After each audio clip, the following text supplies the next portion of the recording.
عمر مصطفیٰ کریم کی مراد ہیں، حضور کی مراد ہے۔ اللہم اعز الاسلام بے اسلام عمر ابن خطاب، اے اللہ اسلام کو عزت دے دے، میرے عمر کو کلمہ پڑھنے کی توفیق عطا فرما دے۔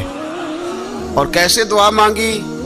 او یار حضرت عمر کی تو اس فضیلت کا کوئی جواب نہیں دے سکتا۔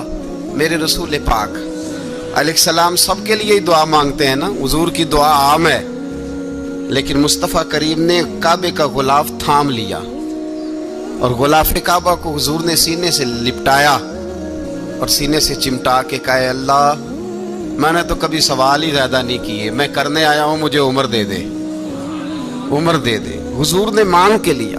اور پھر جب جس کو حضور مانگے اللہ سے کہ حضرت عمر رضی اللہ تعالیٰ عنہ کا آج یوم شہادت ہے، میرا تو دل کرتا تھا کہ فجر سے باتیں شروع ہوں اور سارا دن ہی عمر کی باتیں ہوتی رہیں، سارا دن جناب عمر کی باتیں، سارا دن، اس لیے کہ ذکر جناب عمر کا ہوگا پر راضی اللہ کے رسول ہوں گے صلی اللہ، تو جاگ کے بیٹھیں، خوش ہو کے بیٹھیں۔ ہمارے ہاں منایا ہی نہیں جاتا، بابے اللہ کی تا ساؤن بھادروں اسو کتا تے منڈے جنوری فروری، تو اسلامی سال بھی گیا اور وہ تاریخیں بھی ساری گئیں۔ یکم محرم امت مسلمہ کے لیے بہت بڑا دن ہے، بہت بڑا دن، یہ شہادت ہے حضرت عمر فاروق کی رضی اللہ تعالی۔ یہاں چھوٹی چھوٹی باتوں پہ گورنمنٹ چھٹی کرتی پھرتی ہے، چھوٹی چھوٹی باتوں، الیکشن ہو گیا تو چھٹی، فلاں جگہ پہ تھوڑا سا کسی نے خبر دے دی کہ کوئی پریشانی ہے تو چھٹی، فلاں جگہ یہ ہو گیا تو چھٹی، یہاں تک کہ فلاں وزیر صاحب فلاں علاقے میں آئیں گے تو سارے علاقے کو چھٹی۔ اور اب تو اس سے بڑا حال ہونے لگا ہے، اگر جن لوگوں کی سندھ میں حکومت ہے ان کے لیڈر کا دن آیا تو اس دن چھٹی، اور جن کی پنجاب میں حکومت ہے ان کا دن آیا تو چھٹی۔ ہمارا مطالبہ ہے حکومت پاکستان سے، اگر سر اٹھا کے جینا چاہتے ہو تو یکم محرم کو چھٹی کیا کرو، اگر سر اٹھا کے جینا چاہتے ہو تو یکم محرم کو چھٹی کرو جناب عمر کے دن، اور ملت کے جوانوں کو بتاؤ کہ اگر عزت کی زندگی جینا چاہتے ہو تو اس طرح جیو جس طرح فاروق اعظم جی کے گئے ہیں، عزت اور وقار کی زندگی۔ جمہوریت حضرت عمر سے سیکھنی پڑے گی، حکومت کرنے کے طریقے حضرت عمر سے، رعایا کو سیکھنا پڑے گا کہ امیر کس طرح بنایا جاتا ہے اور امیر کس طرح کے ہوتے ہیں۔ یہاں لوگ ہمیں یورپ کی مثالیں دیتے ہیں، لوگ یہاں ہمیں آ کر کے امریکہ کی مثالیں، انہیں کیا پتا حکومت کیا ہوتی ہے؟ وہ کہتے ہیں جی وہ سائیکل پہ جاتا ہے ان کا حکمران۔ میں نے کہا وہ سائیکل پہ جاتا ہے؟ میرے عمر فاروق مدینے سے مکے گئے تھے تو پیدل ہی حج کرنے چلے گئے، پیدل ہی۔ اور جناب عمر فاروق رضی اللہ تعالیٰ عنہ عید کی نماز پڑھانے گئے، عید کی نماز عمر خطبہ عید دینے گئے۔ اور اس زمانے میں کون سا غریب ہے جو ننگے پاؤں جاتا ہو؟ کون سا غریب ہے جو مسجد ننگے پاؤں جاتا ہو؟ لوگوں نے تو 3 قسم کی چپلیں رکھی ہوئی ہیں، ایک مسجد جانے کی علیحدہ ہے، گھر پہننے کی علیحدہ ہے، شادی بیاہ پہ جانے کی چپل علیحدہ ہے۔ حضرت عمر فاروق رضی اللہ تعالیٰ عنہ نکلے عید کا خطبہ دینے کے لیے، تو بیوی سے کہنے لگے جوتا، اس نے کہا صاحب اتنی دفعہ ٹوٹا ہے اب گانٹھا نہیں جا سکتا، اتنی دفعہ ٹوٹا ہے کہ اب دوبارہ پیمند نہیں لگ سکتے۔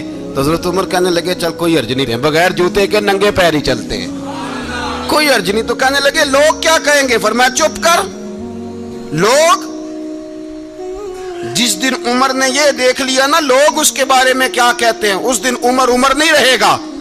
تو کہا پھر آپ کا نظریہ کیا ہے؟ فرمایا میرا نظریہ یہ ہے کہ رب رسول میرے بارے میں کیا کہتے ہیں، لوگوں کا کیا ہے؟ لوگ کل کسی کے بارے میں کچھ کہتے ہیں اور پرسوں کچھ کہتے ہیں، میرا نظریہ یہ ہے کہ رب رسول میرے بارے میں ننگے پیر عمر جا رہے ہیں۔ کون جی؟ میں بڑا ماڑا۔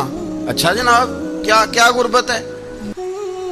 10 قسم کے جوڑے لٹکے ہوئے ہیں کمرے میں، اور پہننے کی فرصت نہیں، سویرے کیا پہننا ہے شام کیا پہننا ہے، 15 سوٹ کٹھے استری ہو کے لانڈری والا بھیج رہا ہے، اور تو غریب ہے، تو بہت بڑا غریب ہے۔ اس لیے کہ غربت پیسوں کی وجہ سے نہیں ہوتی، غربت تو دل کی ہوتی ہے۔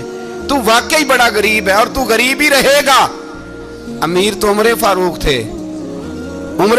تھے، جو ننگے پاؤں چلے گئے عید کی نماز پڑھانے تو رستے میں جو ملا کہنے لگا عمر جوتا تو پہن لو. فرمایا تمہیں عمر کا جوتا نہ پہننے کا نقص تو نظر آیا ہے, کوئی حرج نہیں.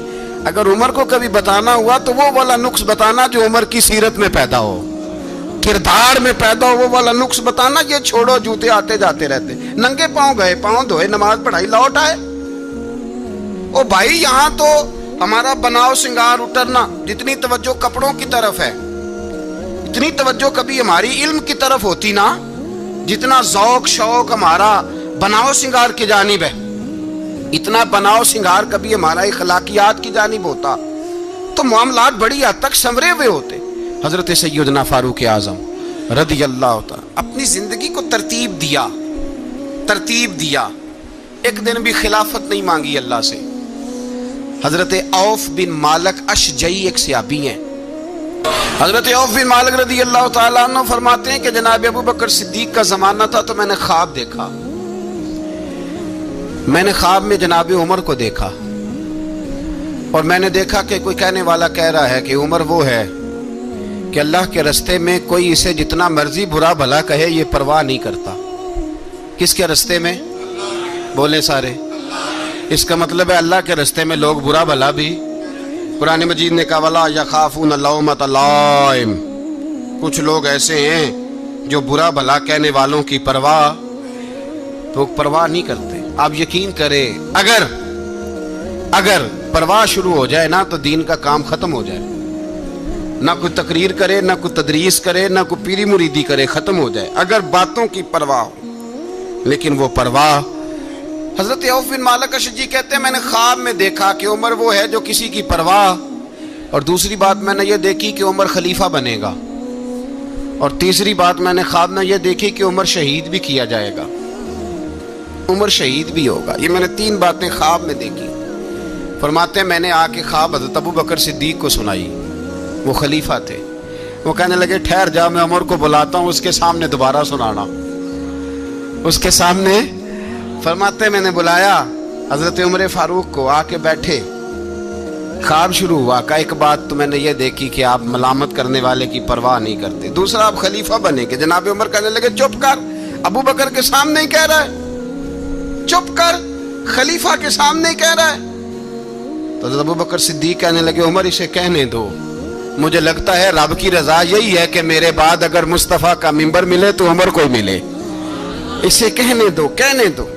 یار یہاں تو لوگ ڈینگے مارتے ہیں, یہاں تو لوگ دعوے کرتے ہیں میرے سامنے فلانے کو بھی بٹھاؤ, فلانے کو بھی بٹھاؤ, اس کو کیا پتا, اس کو کیا پتا. یہ تو بڑکے مارنے کا دور ہے. حضرت عمر رضی اللہ تعالیٰ عنہ کو تیسری بات کہی. حضرت عوف بن مالک نے کہا آپ شہید کیے جائیں گے, میں نے خواب دیکھی ہے.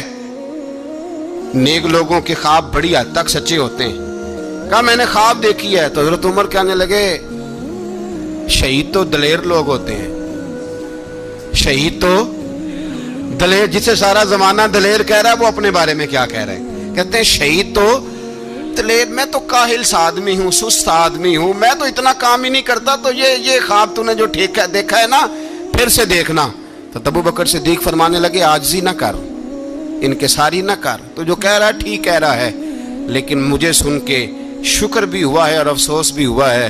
افسوس اس بات کا کہ تیرے جیسا بطل عظیم چلا جائے گا, اور شکر اس بات کا کہ رب تجھے زندگی بھی اعزاز والی دے گا, اور شہادت کی موت دے کے اللہ تجھے موت بھی عزت والی عطا فرمائے گا. اللہ موت بھی تجھے عزت والی دے گا, تجھے کاہلوں جیسی موت اللہ. حضرت فاروق اعظم رضی اللہ. او بھائی یہاں تو اس زمانے کا سب سے بڑا مسئلہ پروٹوکول ہے. لوگوں کو پتا ہوتا ہے کامل پیر ہے, کامل مرشد ہے, لوگ نہیں جاتے. میں کسی کا مرید ہو جاؤں, میرا پروٹوکول کدھر گیا؟ پتا ہوتا ہے یہ کامل استاد ہے, میں اس کے پاس بیٹھوں گا تو میری تربیت کرے گا, لیکن لوگ شاگرد نہیں بنتے. میں کدھر گئی؟ یہ جو پروٹوکول کی مصیبت ہے نا, اس نے بڑے بڑے لوگ زیرو کر دیے, بڑے بڑے لوگ. اور یہ مت سمجھے کہ آپ کا وزیر اعظم پروٹوکول لیتا ہے یا آپ کا صدر پروٹوکول, وزراء, ایسی کوئی بات نہیں. ہم چھوٹے طبقے سے لے کر بڑے سارے پروٹوکول کے قائل ہیں. ہمارا تو داماد بھی کہتا ہے کہ مجھے پوچھا نہیں, میں تمہارے گھر کیوں آؤں. ہمارا تو بھائی ہر شخص اعلان کرتا ہے پروٹوکول کا، فلانے نے عزت نہیں دی تو واپس آ جاؤ، فلانے نے سلوٹ نہیں کیا تو واپس آ جاؤ۔ لوگ جہاں سلوٹ کرنا چاہیے وہاں بھی سلوٹ کرانے کے قائل ہیں، پر حضرت عمر رضی اللہ تعالی، حضرت عمر کی سادگی اور پھر جناب عمر کی عاجزی، جب انسان اپنے اوپر سوار کر لیتا ہے نا، سوار کر لیتا ہے، میں بدکار پرانا خادم، کسے در ملی نی ٹوئی، تے واصف یار نے نظر جو کی تھی تے واصف ہی ہو۔ میں اکثر سوچتا ہوں حضور نے جہاں بھی کہا نا، فرمایا میرے بعد نبی ہوتے تو خطاب کے بیٹے عمر ہوتے۔ حضور نے فرمایا عمر جس رستے سے جاتا ہے شیطان وہ رستہ بدل جاتا ہے۔ نبی پاک صلی اللہ علیہ وسلم نے فرمایا میرا عمر وہ ہے کہ اس کی زبان پر حق جاری ہے۔ حضور علیہ السلام نے فرمایا 950 سال حضرت جبریل میرے عمر کی شان بیان کریں تو ان کی عظمت ختم نہیں ہوتی۔ 950 سال جبریل عظمت بیان کرے تو ختم نہیں ہوتی۔ یہ بات ہے حضرت عمر کی، اور فرمایا عمر ابو بکر کی نیکیوں میں سے ایک نیکی ہے، یہ شان ہے اب عمر فاروق رضی اللہ تعالیٰ عنہ کی۔ حضور نے فرمایا میرے بعد نبی ہوتے تو عمر ہوتے، جس گلی سے عمر آئے شیطان رستہ بدل جائے۔ میرے عمر فاروق کی شان 950 سال بیان ہو تو ختم نہ ہو۔ عمر کی زبان پر اللہ حق بیان کرتا ہے، جو عمر کہتا ہے وہی رب کر دیتا ہے۔ حضور ساری زندگی فضیلتیں بیان کرتے رہے، عمر جواب میں کیا کہتے ہیں؟ کوئی بتائے نا کہ یہ والی حدیثیں کبھی عمر نے بھی روایت کی ہوں کہ حضور نے میرے بارے میں یہ کہا ہے۔ یہ روایتیں وہ روایت نہیں کرتے، ان سے جب لوگ کہتے عمر تیری بڑی بات ہے تو عمر رو پڑتے، کہتے میں تو اونٹ چرانے والے باپ کا بیٹا ہوں، میں تو اونٹ چرانے والے باپ کا بیٹا، اونٹ چرا۔ اس سے آگے عمر گئے ہی نہیں ساری زندگی، اس سے آگے لفظ ہی نہیں ادا کی۔ اور میں تو بھائی اونٹ چرانے والا، میرا باپ تو اونٹ چرایا کرتا تھا، 10 اونٹ تھے، میری ڈیوٹی ہوتی تھی، سنبھالے نہیں جاتے تھے، ابا ڈنڈوں سے مارتا تھا۔ ساری زندگی عمر حج کرنے گئے، ایک خشک تنا کھجور کا عمر فاروق رضی اللہ تعالیٰ عنہ نے اس کو اپنے کلاوے میں لیا، رونے لگے۔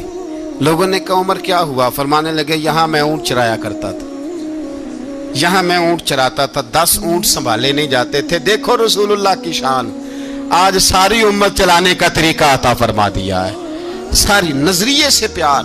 یار پیسہ کس کو برا لگتا ہے؟ آپ جس آدمی کی 50 کروڑ کی پراپرٹی ہے اس کو پوچھیں سب سے غریب، آپ کو وہی نظر آئے گا، وہ کہے گا میں ٹائٹ ہوں۔ حالات بڑے، میں کئی باری پوچھے انہوں نے، میں کہتا ترجمہ بھی 10 چھڑوں کی، ہمیں تو سمجھ نہیں آتی، اور ٹائٹ حالات کون سے ہوتے ہیں جی؟ جس آدمی کا کروڑوں میں کاروبار ہے نا، اس کو آپ چھیڑے وہ رونے لگ جائے گا، رونے۔ تو کئی میں نے ایسے دیکھے ہیں کرائے کا مکان ہے، ان سے پوچھے صاحب کیا حال ہے، تو کہتے ہیں جتنی اللہ نے شان والی زندگی ہمیں عطا کی ہے کسی کو نہیں دی ہوئی۔ اس کا مطلب ہے خوشی بھی یہی ہے اور غم بھی یہی، اندر سے خوشی ہے، اندر سے ہی۔ دنیا اگر راضی رہنا ہے تو ادھر سے رہنا ہے، ناراض رہنا ہے تو بس اپنے آپ کو خوش رکھے گا تو ہو جائے گا۔ سارے صحابہ مل کے آئے، کہنے لگے عمر فاروق سے کہنا ہے نبی پاک کے زمانے میں تو ظاہراً غربت تھی، ابو بکر کے دور میں بھی غربت تھی، اب تو بڑا محال ہے، عمر سے سفارش کرو کہ عمر نیا کرتا پہنا کرے۔ ملکوں کے سفیر آتے، عمر وہی پھٹی پرانی چادر اوڑھ کے اور وہی کئی جگہ پہ پیوند لگے سوٹ پہن کے سفیروں کے سامنے بیٹھ جاتا ہے۔ عمر کو مشورہ دو، طے ہو گئی بات۔ سب نے جب مشورہ دے لیا تو سارے کہنے لگے یہ بتاؤ شیر کی مونچھ کو ہاتھ کون لگائے گا؟ کہنا کس نے ہے؟ بندہ بھی تو ڈھونڈو نا۔ میں کہا جناب میرا یہ خیال ہے کہ مولا علی شیر خدا کہیں گے، کیونکہ جس شخص کی عمر کو سب سے زیادہ حیا کرتے دیکھا وہ شیر خدا مولا علی ہے رضی اللہ تعالی علی کہیں گے، اس لیے کہ جناب علی تو کئی دفعہ جب گفتگو کرتے تھے تو حضرت عمر چپ کر جاتے تھے اور فرماتے تھے علی نہ ہوتا تو میں ہلاک ہو جاتا۔ تو کہا علی سے کہو، جناب علی شیر خدا کو بلایا، کس کام کے لیے جی؟ اللہ اکبر۔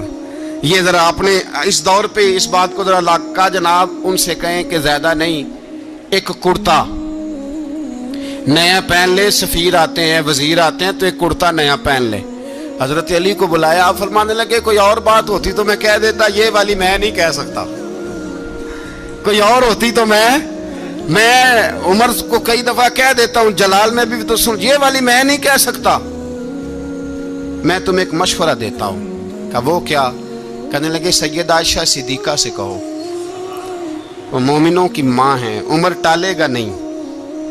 اماں جی سے جا کے کہا اماں جی نیا کرتا عمر سے کہیں پہن لیں, وزیر آتے ہیں بڑے بڑے لوگ, تو چلو کوئی حرج نہیں.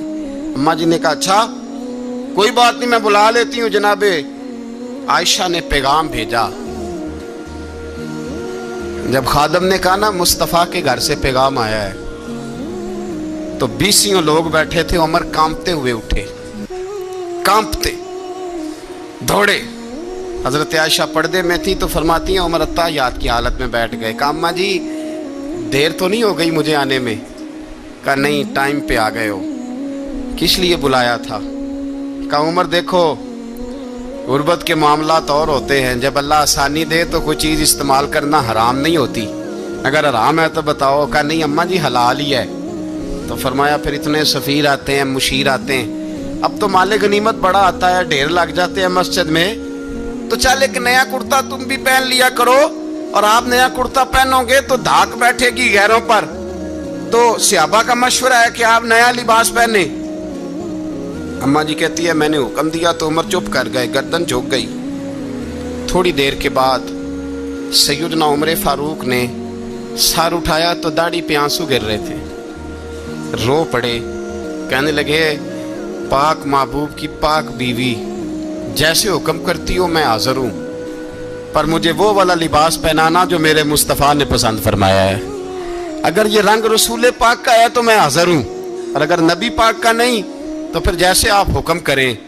جناب عائشہ کہتے ہیں عمر روئے تو میں زیادہ روئی, میرا پلو بھیگ گیا آنسوؤں سے. میں نے کہا عمر آپ جائیے. عمر یوں نکلے تو جو صحابہ کھڑے تھے وہ کونے میں تھے, سارے آ گئے. کہا اماں جی کیا بناؤ؟ فرمایا بھائی تم سب جو باتیں کہتے ہو وہ اپنی جگہ ٹھیک ہیں, پر عمر جو بات کرتا ہے وہ سب سے زیادہ ٹھیک ہے. عمر جس پہلو پر بات کرتا ہے وہ, یار ایسی عاجزی, ایسا رنگ, ایسا انداز, ایسا طرز حیات, ایسی زندگی. اولاد کے معاملے میں لوگ بزدل ہو جاتے ہیں, بزدل. پر حضرت عمر کا بیٹا مصر گیا, وہاں سے کمائی کر کے لایا, تجارت کرنے گیا, لاکھوں کا مال. کون سا باپ ہے دنیا میں جس کا بیٹا باہر سے پیسے لے کے آئے تو ابا تفصیل پوچھے کہ بیٹا کہاں سے کمائے, کہاں سے لایا, کتنے ملے, کیوں آئے؟ کون سا باپ تفصیل پوچھتا ہے؟ ابا تو کہتا ہے لا صحیح, اور تعریفیں کرتا ہے میرا بیٹا بڑی کمائی کرتا ہے. کبھی پوچھا ہے اس سے کہ ڈیوٹی صحیح دیتا ہے کہ نہیں؟ کبھی پوچھا ہے کہ تو ایمانداری کی روزی لاتا ہے کہ حرام کی کماتا ہے؟ یہ باپ کی ذمہ داری ہے, یہ اماں کی ذمہ داری ہے. پھر کہتا ہے بیماری کیسے آ گئی, پریشانی کیسے آ گئی؟ تو نے کبھی سوال کیا اپنی اولاد سے؟ حضرت عمر فاروق رضی اللہ تعالیٰ عنہ کا بیٹا مصر سے پیسے کما کے لایا تو جناب عمر نے بلایا, فرمایا بیٹے اتنی تو تیرے پاس راس ہی نہیں تھی, تھوڑے سے تو پیسے لے کے گیا تھا, اتنی کمائی کیسے ہو گئی؟ اتنے تو پیسے نہیں تھے صاحب, کہاں سے کمائی لائے؟ اس نے کہا ابا جی وہ جو میرے چچا ہے نا مصر کے گورنر, آپ کے دوست, انہوں نے میری مدد کی ہے. فرمایا جتنے لوگ گئے تھے سب کی ہے مدد اس نے؟ کہا نہیں صرف میری کی. فرمایا تیری کیوں کی؟ تیری کیوں کی؟ کہا حضور آپ کے دوست ہیں. فرمایا چپ کر, حضور انہوں نے مجھے اتنے پیسے دیے, میں نے کاروبار میں ڈالے تو نفع آیا تو میں ان کی رقم دے کے. فرمایا خاموش ہو جا, باقی جتنے لوگ گئے تھے سب کی مدد کی اس نے؟ کہا نہیں حضور صرف میری کی. فرمایا اس نے تیری مدد نہیں کی, اس نے خلیفہ کے بیٹے کی مدد کی, اس لیے کہ وہ خلیفہ کو اپنے حق میں نرم کر سکے. فرمایا آدھا مال تیرا ہے, آدھا مال غنیمت کا ہے, مال خزانہ کا ہے, مسلمانوں کا ہے, اس لیے کہ تو جو وہاں سے مال کما کے لایا ہے وہ اپنے باپ کے خلیفہ ہونے کی وجہ سے کما کے لایا ہے, لہذا رکھ ادھر. یہاں کہتے ہیں کدھر سے آیا, کیسے آیا, کون سا حساب دیں, کیا کریں؟ او بھائی حضرت عمر رضی اللہ تعالیٰ عنہ کا اپنی اولاد کے بارے میں یہ رنگ ہے. ایک جنگ سے نا خوشبو آئی, خوشبو بڑی مہنگی ہوتی تھی, عرب میں خوشبو آج بھی بڑی مہنگی ہے, وہ زیادہ استعمال کرتے ہیں. میری باتوں کی سمجھ آ رہی ہے میرے بھائیوں؟ بڑی مہنگی خوشبو تھی. جب وہ خوشبو آئی تو حضرت عمر نے کہا، گھر میں پہلے پہنچی حضرت عمر کے، چونکہ زیادہ عورتیں استعمال کرتی تھی گھر کے اندر خوشبو، مرد بھی لگاتے تھے۔ حضرت عمر نے اپنی بیوی سے کہا، آپ کی زوجہ تو تھی وہ بڑی خوشبو کو پسند کرتی تھی۔ حضرت عمر نے اپنی زوجہ سے کہا کہ خوشبو لاؤ، میں نے ایک عورت کی ڈیوٹی لگائی ہے، وہ خوشبو تول کے نا تو حصہ برابر صحابہ میں بانٹ دے گی۔ تو آپ کی زوجہ کہنے لگی، کسی بی بی کی ڈیوٹی لگانے کی کیا ضرورت تھی، میں جو موجود تھی میں بانٹ دیتی ہوں تول کے حصہ برابر۔ آپ نے فرمایا نہیں، تو رہنے دے، اور فلانی بی بی بانٹے گی۔ کہا حضور میں نے بھی بانٹنی ہے، میرے پہ کچھ حق ہے؟ آپ نے فرمایا نہیں، تو تفصیل نہ پوچھ، تو خوشبو دے دے، کوئی اور بانٹے گی۔ خاتون خانہ تھی نا، کہنے لگی نہیں، مجھے بھی آج آپ کو بتانا ہی پڑے گا کہ کوئی جو بانٹ سکتی ہے تو میں کیوں نہیں بانٹ سکتی؟ زوجہ کہتی عمر نے بات کی تو میری چیخیں نکل گئی۔ حضرت عمر فرمانے لگے، جب تو خوشبو بانٹے گی نا، تیرے ہاتھوں کو بھی لگے گی، تیرے دوپٹوں کو بھی لگ جائے گی۔ اگر رب کریم نے مجھ سے سوال پوچھا کہ عمر خوشبو تو مسلمانوں کی تھی، تیری بیوی کے دوپٹے کو کیوں لگ گئی، تو میں اللہ کے حضور کیا جواب دوں گا؟ اگر اللہ نے یہ سوال کیا کہ تیری بیوی نے کیوں لگائی، وہ تو حصہ تھا مسلمانوں کا، تو نے تیری بیوی نے کیوں لگائی؟ تو فرمایا میں نہیں چاہتا کہ اللہ کے حضور مجھے اور تجھے باز پرس ہو، لہذا کسی اور کو بانٹنے دے۔ زوجہ روئی اور تڑپ کے کہنے لگی، عمر مجھے لگتا ہے صبح قیامت بھی تیری بیوی ہونے کی وجہ سے اللہ مجھے جنت عطا فرما دے گا، تیری زوجہ ہونے کی برکت سے۔ بھائی یہ معیار رکھا، خدا کی قسم ایسا شخص تاریخ میں دوبارہ نہیں آیا۔ اتنا بڑا آدمی، اتنا بڑا شخص، اتنا بڑا آدمی، اور پھر رنگ یہ ہے کہ عمر 22 لاکھ مربع میل کا حکمران، 22 لاکھ، اور کھجور کے درخت کے نیچے مٹی کا ڈھیلا لے کے سو گئے ہیں، پرواہ کوئی نہیں، کوئی مسئلہ ہی نہیں۔ 2 غلام ساتھ بیٹھے تو ایک روٹی حضرت عمر نے گھر سے منگوائی، تھوڑا سا سرکہ، تو غلام کہنے لگے ہم نے بھی کھانی ہے۔ فرمایا کوئی حرج نہیں، روٹی کو پیٹ بھر کے کھانا ضروری تو نہیں، 3 حصوں میں بانٹ لیتے۔ ایک آدمی آیا ہوا تھا مصر کا رہنے والا ملنے کے لیے، اس نے پوچھا عمر کدھر ہے، تو کہا وہ ادھر جاؤ مسجد میں بیٹھے ہوں گے، اور واپس آیا تو کہنے لگا وہاں تو 3 غلام بیٹھے ہیں، ایک روٹی بانٹ کے کھا رہے ہیں، لگتا ہے کئی دنوں سے روٹی نہیں ملی۔ کہا 3 غلام تو کوئی نہیں، وہاں 2 ہی تھے، تیسرے تو امیر المومنین تھے۔ اس نے کہا نہیں 3 غلام ہیں، کپڑے بھی ایک طرح کے پہنے ہوئے، بلکہ 2 کے تو پھر صحیح ہیں، تیسرے کے تو زیادہ ماڑے ہیں، کپڑے بھی ایک طرح کے، کھانا پینا بھی ایک طرح کا، اور ان کا نشست برخاست بھی ایک طرح کی ہے، لہذا کوئی فرق نہیں۔ حضرت ابو ہریرہ کہتے ہیں میں لے کے آیا، اور جناب عمر کو جب میں نے کچی زمین میں تامت سمیٹ بیٹھے دیکھا تو میں رو پڑا۔ میں نے اس مصر سے آنے والے کو کہا تو اس کے جلوے دیکھ، اگر اس کی ذات میں اتنا حسن ہے تو محمد عربی کا مقام کیا ہوگا؟ یہ مقام غور ہے، مقام غور۔ 10 محرم کو لوگ دیگے پکائیں گے نا، نہیں پکانی ہے، کوئی بول دے نہیں، ہاں نہ نہیں کر دے، پروگرام بدلیا تو نہیں دی عید کی کہ وہ ایک کام شروع ہویا ہے لاسٹ ایٹ ہونے والا، کیوں جی پکنی ہے نا دیکھیں 10 محرم کو انشاءاللہ تعالی، ہم بھی پکائیں گے انشاءاللہ، یہاں بھی پروگرام ہوگا۔ تو 10 محرم کو جو دیگ پکنی ہے تو ایسا نہیں ہو سکتا کہ 1 محرم کو حضرت عمر کے نام کی بھی کوئی پک جائے۔ اگر امام حسن حسین کے نام کی دیگیں پکے تو جو امام حسن حسین سے پیار کرنے والے ہیں، جو امام حسن حسین سے، ہم لوگوں نے بھی عجیب رٹا اپنایا ہے نا، ہم لوگ بات کا ایک پہلو دیکھتے ہیں دوسرا نہیں دیکھتے۔ حضرت امام حسن اور حسین کو بھی نبی پاک نے شہید کہا، اور جناب عمر کو بھی رسول اللہ نے خود شہید فرمایا، فرمایا شہید ہے، خود فرمایا اپنی زبان سے کہ یہ شہید ہے، خود میرا عمر شہید ہے، تو ان کے نام کی دیگ نہیں پکنی چاہیے، اس طرف نہیں ہماری توجہ ہونی چاہیے۔ اور اہل بیت نبو، یہ بات میں پہلے بھی کرتا ہوں، آج پھر کرنا ضروری سمجھتا ہوں، اہل بیت کا پیار سن لو کان کھول کے، اہل بیت کا پیار اگر ہمیں کسی نے سکھایا ہے تو سیدنا عمر فاروق نے سکھایا ہے۔ اہل بیت نبوت کی محبت اگر کسی نے سکھائی ہے تو کس نے سکھائی ہے؟ بول کے بتائیے، حضرت عمر نے۔ اہل بیت کا پیار ہمیں حضرت عمر نے بول کر کے سکھایا ہے۔ بھائی یاد رکھیں، کسی کی طاقت نہیں تھی دم مارنے کی حضرت عمر کے سامنے، طاقت ہی نہیں تھی،